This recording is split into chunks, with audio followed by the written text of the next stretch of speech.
नमस्कार, आपण पाहत आहात पुणे लाईव्ह न्यूज. पाहुयात आज दिवसभरातील ठळक घडामोडी. आळंदी मरकळ रस्त्यावरील सोळूगावच्या हद्दीतील पाण्याच्या टाकीजवळील लक्ष्मी मेटल या कारखान्याच्या परिसरात असलेल्या विद्युत ट्रान्सफॉर्मर लगत भीषण आग लागली. गुरुवारी 8 फेब्रुवारी 2024 रोजी सायंकाळी 5च्या सुमारास लागलेल्या या आगीनंतर परिसरातील नागरी वस्तीतील घरांना तसेच लगतच्या रस्त्यावरून रहदारीत असलेले वाहन चालक या आगीत होरपळले आहेत. या घटनेत अनेक वाहने व घरांचे मोठे नुकसान झाले. रात्री उशिरा मिळालेल्या माहितीनुसार या आगीत होरपळलेल्या एका 55 वर्षीय इसमाचा मृत्यू झाल्याची माहिती स्थानिकांनी दिली आहे. अन्य 7 ते 8 जण जखमी आहेत. सर्वांवर रुग्णालयात उपचार सुरू आहेत. घटनास्थळी पोलीस, महसूल अधिकारी, स्थानिक नागरिक, महापालिका, नगर परिषद प्रशासनाने तात्काळ अग्निशामक वाहने पाठवून आग आटोक्यात आणली आहे. ज्यावेळी स्फोट झाला त्यावेळी सुमारे 4 किलोमीटरवर धुरांचे लोट दिसत होते. या प्रकरणी महावितरण कंपनीने आपली जबाबदारी झटकली असून या स्फोट आणि आगीत महावितरणाचा काहीही संबंध नसल्याचे सांगितले आहे. लक्ष्मी मेटल या सोळू गावातील कंपनीच्या परिसरात झालेल्या भीषण स्फोटामध्ये एका जखमीचा उपचारादरम्यान मृत्यू झाल्याची माहिती रात्री उशिरा प्राप्त झाली आहे. प्रशासनाकडून याबाबतची अधिकृत माहिती देण्यात आलेली नाही. या दुर्घटनेत आणखी सुमारे 7 जण जखमी असल्याचे समजते. ही घटना सायंकाळी 5च्या सुमारास घडली. स्फोट आणि आगीच्या घटनेमागे वीज वितरणाच्या रोहित्राचा स्फोट की कंपनीत झालेला स्फोट हे मात्र रात्री उशिरापर्यंत स्पष्ट झाले नव्हते. या आगीत जखमी झालेले सर्वजण या भागातून जात असताना आगीत सापडल्याचे स्थानिक नागरिक सांगत आहेत. ज्या ठिकाणी स्फोट झाला त्या परिसरात ॲल्युमिनियम प्लेट तयार करणारा लक्ष्मी मेटल नावाचा कारखाना आहे. मात्र सदरचा कारखाना मागील अनेक वर्ष बंद असल्याचे सांगण्यात येत आहे. या ठिकाणी असलेली विद्युत डीपी सुद्धा बंद असल्याचा महावितरणाचा दावा आहे. कंपनीत स्फोट होऊन डीपीला आग लागली असा प्राथमिक अंदाज पोलिसांनी देखील वर्तवला. या घटनेची माहिती मिळताच तातडीने घटनास्थळी तहसीलदार प्रशांत बेडसे, नायब तहसीलदार मदन जोगदंड यांनी भेट देऊन पंचनामा केला. तसेच मदत कक्ष सुरू करण्यात आल्याची माहिती तहसीलदार प्रशांत बेडसे यांनी दिली. पुणे ते नाशिक प्रवास अवघ्या 2.5 तासात होणार आहे. 213 किलोमीटर लांबीच्या पुणे नाशिक औद्योगिक महामार्गाला नुकताच महाराष्ट्र सरकारकडून ग्रीन सिग्नल मिळाला आहे. पुढच्या काही वर्षात हा रस्ता पूर्ण होणार आहे. त्यामुळे या 2 शहरांमधील प्रवासाचा वेळ हा 5 तासांवरून थेट 3 तासांवर येईल. साहजिकच इथल्या प्रवाशांना आणि व्यावसायिकांना याचा मोठा फायदा होणार आहे. महाराष्ट्र राज्य रस्ते विकास महामंडळाकडून राज्यभरात 4217 किलोमीटर लांबीचे महामार्ग नेटवर्क तयार केले जात आहे. त्यापैकीच हा एक महत्त्वाचा प्रकल्प आहे. पुणे नाशिक एक्सप्रेस वेमुळे हे केवळ 2 शहरे कमी वेळात जोडली जाणार नाहीत, तर यामुळे पुणे नगर आणि नाशिक जिल्ह्यातील औद्योगिक विकासाला देखील चालना मिळणार आहे. सुमारे 20,000 कोटी रुपये खर्चून हा महामार्ग बांधण्यात येणार आहे.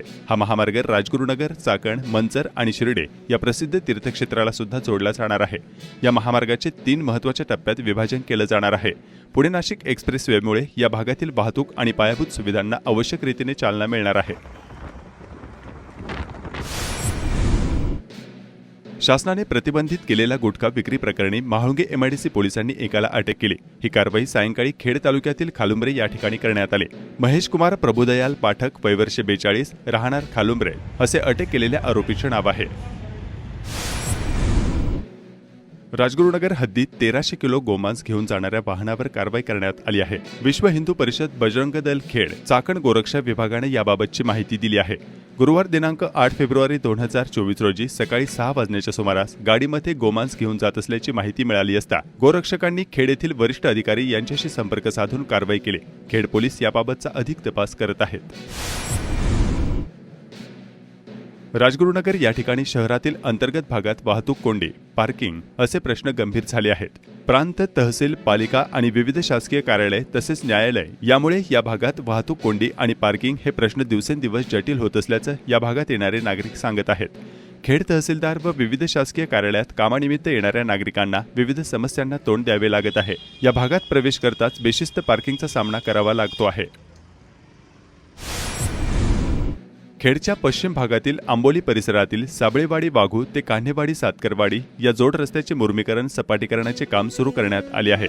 माजी जिल्हा परिषद सदस्य बाबाजी काळे यांनी स्वखर्चाने हे काम सुरू केल्याचं सांगण्यात येत आहे. पुण्याच्या जिल्हाधिकारी पदाची माळ सुहास दिवसे यांच्या गळ्यात पडली आहे. राज्य सरकारने त्यांची नियुक्ती केली आहे. जिल्हाधिकारी डॉक्टर राजेश देशमुख यांच्या जागी आता सुहास दिवसे जिल्हाधिकारी पदाची सूत्रे सांभाळणार आहेत. सुहास दिवसे हे या अगोदर पुण्याचे क्रीडा आणि युवक सेवा आयुक्त होते. सुहास दिवसे हे 2009च्या बॅचचे IAS अधिकारी आहेत. त्यांनी PMRDA विकास आराखडा मार्गी लावण्यामध्ये त्यांचे मोठे योगदान होते.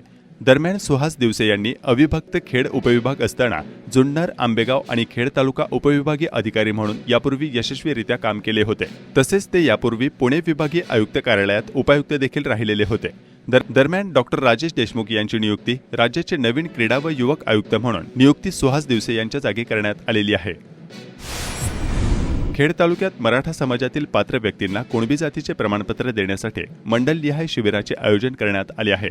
मराठा बांधवांनी यासाठी आवश्यक कागदपत्रांसह जुने 7/12 उतारे, वंशावळ आदी आवश्यक मूळ म्हणजेच ओरिजिनल कागदपत्रे आणि झेरॉक्स प्रती काढून ठेवण्याचे आवाहन प्रांत जोगेंद्र कट्यारे आणि तहसीलदार यांनी केले आहे.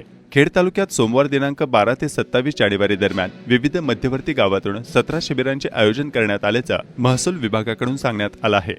आदेशानुसार माननीय उपविभागीय अधिकारी श्री जोगेंद्र कटारे सर आणि आपले मान्य तहसीलदार श्री प्रशांत बेडसे सर यांच्या मार्गदर्शनाखाली आपल्या तालुक्यामध्ये ज्या कुणबी नोंदी सापडलेल्या आहेत किंवा आढळून आलेल्या आहेत त्याच्या अनुषंगाने नागरिकांना कुणबी जातीची प्रमाणपत्र देण्याकरिता आपण आपल्या तालुक्यामध्ये 11 ठिकाणी कॅम्पचं आयोजन केलेलं आहे.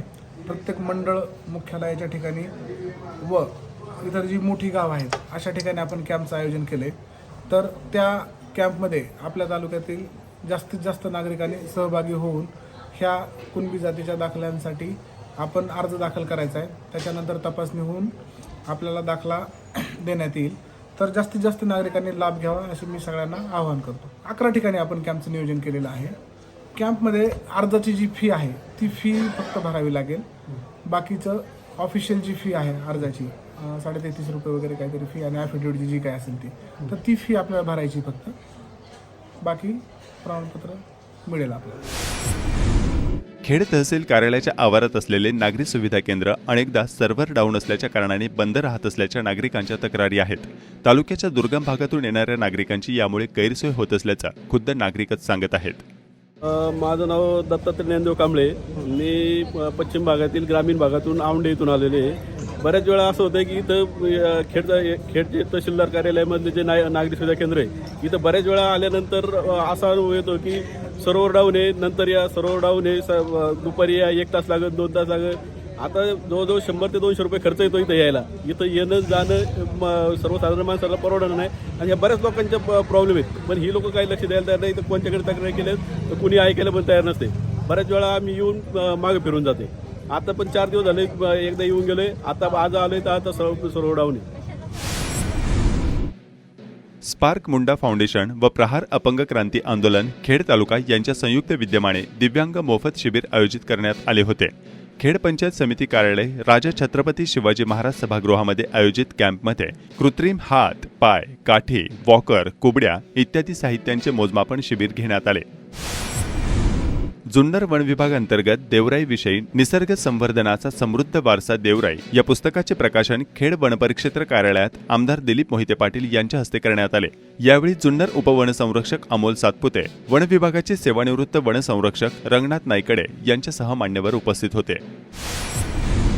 भामा आसखेड धरणालगतच्या वाकीतर्फे वाडा येथील आयोजित करण्यात आलेल्या खेळ रंगला पैठणीचा या दुसऱ्या पर्वात 1200 महिलांनी सहभाग घेतला होता. सहभागी महिलांसाठी मोठ्या प्रमाणात विविध संसार उपयोगी साहित्याची बक्षिसे ठेवण्यात आली होती.